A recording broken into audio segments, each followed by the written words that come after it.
Bonjour, dans cette vidéo, je vais revenir sur les ordinateurs Quantum parce que ça commence à bouger. On a un certain nombre d'articles qui nous annoncent là sur le Twitter. Je mettais donc 2500 plus efficaces, les nouveaux ordinateurs Quantum. Et il y a la Chine qui a annoncé que j'ai publié, je sais plus où, sur mon Twitter. Ah ouais, voilà. Un processeur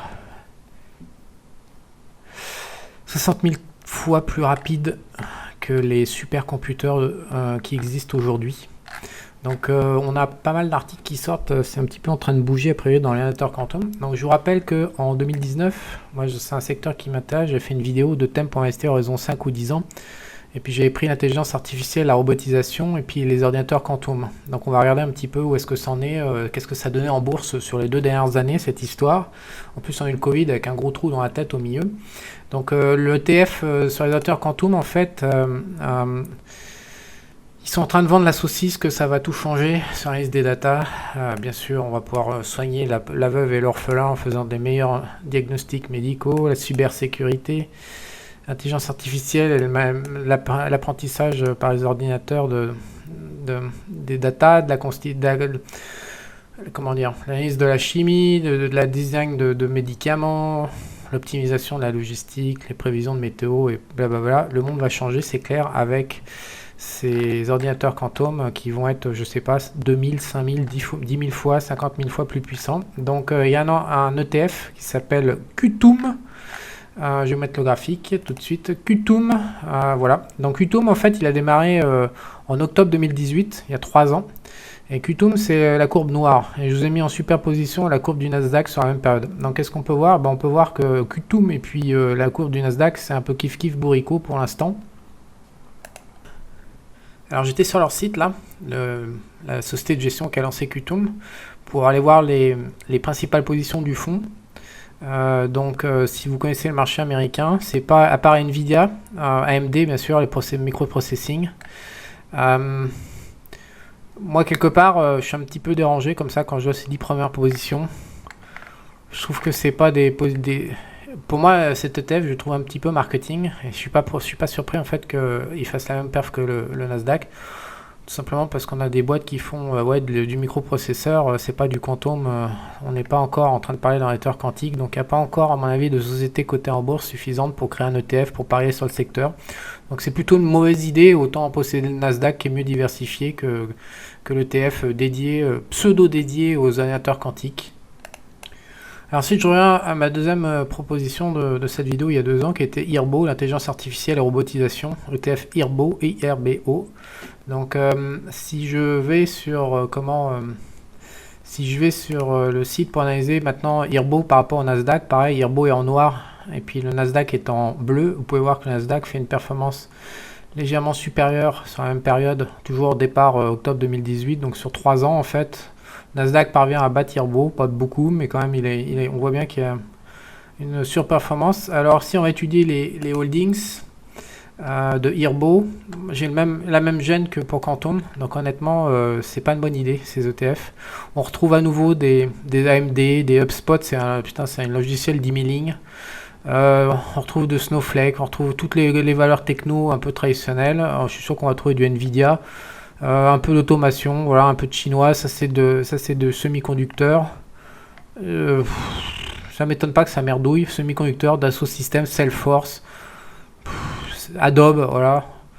Est-ce que la robotisation, alors oui, ils ont des projets Microsoft, ils ont des projets comme ça annexes. Mais ce qui se passe, c'est que c'est des secteurs qui débutent.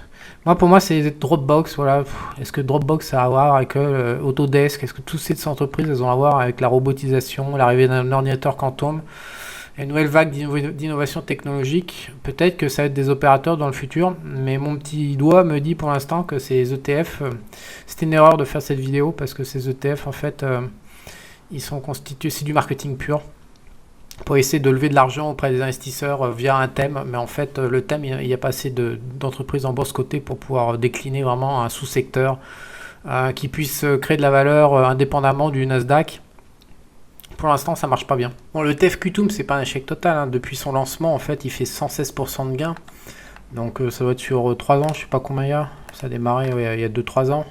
Donc c'est pas non plus une cata, mais en fait, ça apporte rien par rapport.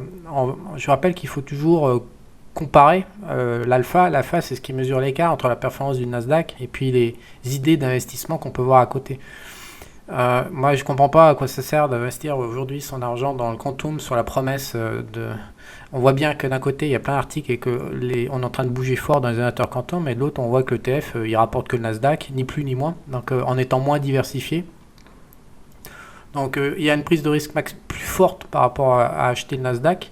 Et puis, en fait, au final, cette prise de risque n'est pas rémunérée. Donc, au prochain accident. Apparemment que Qtum va se péter la gueule plus que le Nasdaq, si je sais pas, il y a un problème, je sais pas, quelconque. Donc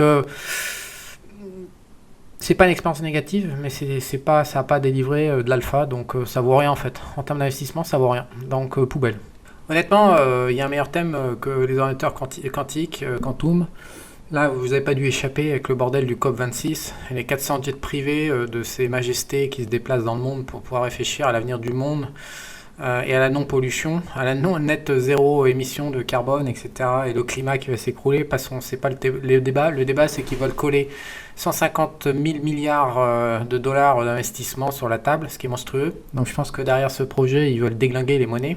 Je pense qu'il y a un souci majeur dans le système et que du meilleur neutre, ils vont le réétalonner. Je sais pas trop comment, mais ça sent encore comme le Covid, ça sent encore une histoire de maquillage d'objectifs réels derrière un truc pipeau pour en fait régler un truc qui pète ou je sais pas, ou un détournement, ou bref, je ne sais pas quelle va être l'issue. En tous les cas, ce thème me paraît beaucoup plus sympathique et beaucoup plus générateur de plus-value. Je vous rappelle dans la vidéo que j'ai faite, si vous ne l'avez pas vue, quand je parle de la performance sur un an glissant des auteurs sur Loïc Abadie, il a un portefeuille PEA, un portefeuille d'effondrement qui fait 50% de gains sur un an glissant.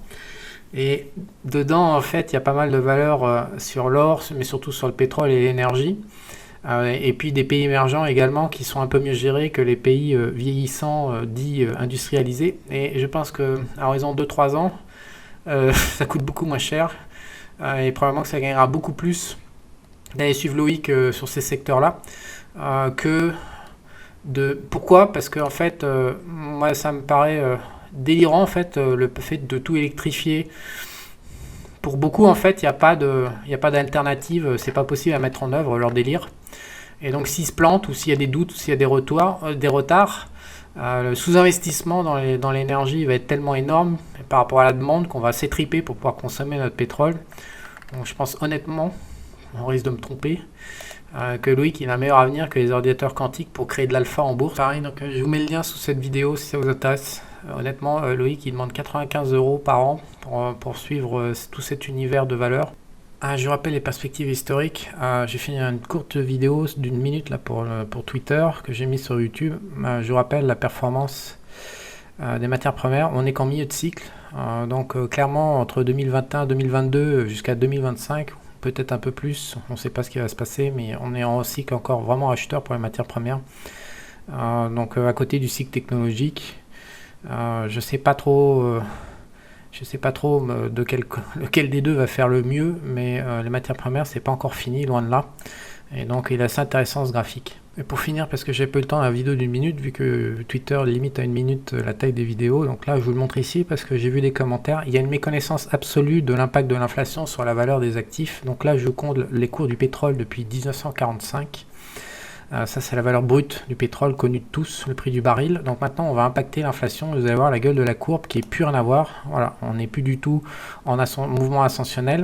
Et la vidéo que je vous montrais ici, avec cette courbe là, la courbe de la valeur des matières premières sur 150 ans n'a absolument rien à voir une fois qu'on lui impacte l'inflation. Je répète, elle n'a rien à voir et il n'y a pas de gain à long terme sur les matières premières une fois qu'on déflate. Donc ce qui est valable sur l'une des matières premières qui marche le mieux, qui est le pétrole, puisque la plupart des matières premières sont déjà naturellement bornées, elles ont du mal à grimper, mais le baril de pétrole fait partie de ces matières premières qui ont tendance à grimper sur le long terme, comme vous pouvez le voir, parce que c'est une matière première finie qui est extrêmement importante et dont on a passé le milieu de cycle d'exploitation, mais même en prenant de matières premières comme ça aussi favorables, on s'aperçoit qu'on est à 80 $ net d'inflation et que les pics avait lieu, on n'est qu'à la moitié en fait, des hauts de range de la valeur du pétrole net d'inflation. Donc on est très loin d'être surévalué dans le domaine du pétrole. Et c'est la même chose pour tout. Donc le potentiel des matières premières, là, au cours des prochaines années, du fait de ces plans d'investissement qui sont annoncés, qui sont encore une fois complètement délirants, il est quand même assez probable, s'ils concrétisent leur folie, que ces cours de matières premières aillent toucher le haut du range net d'inflation.